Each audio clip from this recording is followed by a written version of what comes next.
Assalomu alaykum. Ismim Shahzod Murodjonov. Menga berilgan mavzu orkestr ijrosida asar xarakteri bilan ishlash va uni taqdim etish mavzusida 3 rejaga bo'lib taqdimot berganman. Birinchi taqdimotimizda amalga boshlasak, o'zbek xalq kuyi Yalama yorimidan Ozmin Jo'rayev bilan boshlaymiz.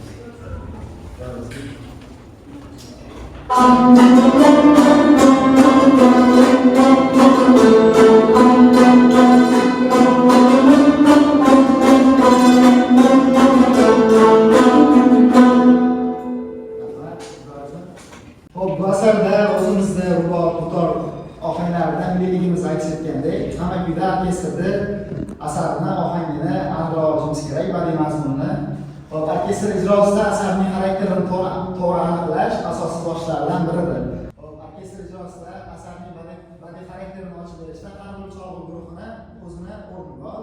Skripka, yo'lanchi, ya'ni torli cholg'ularda lirik va yumshoq obrazlarni ochib beradi. Mis puflama cholg'ular tantanavorlik, kuchli dinamikani ochib beradi. Fleyta, klarnet, puflama cholg'ulari o'zining nafis temiri bilan asarga yig'lik baxshlaydi.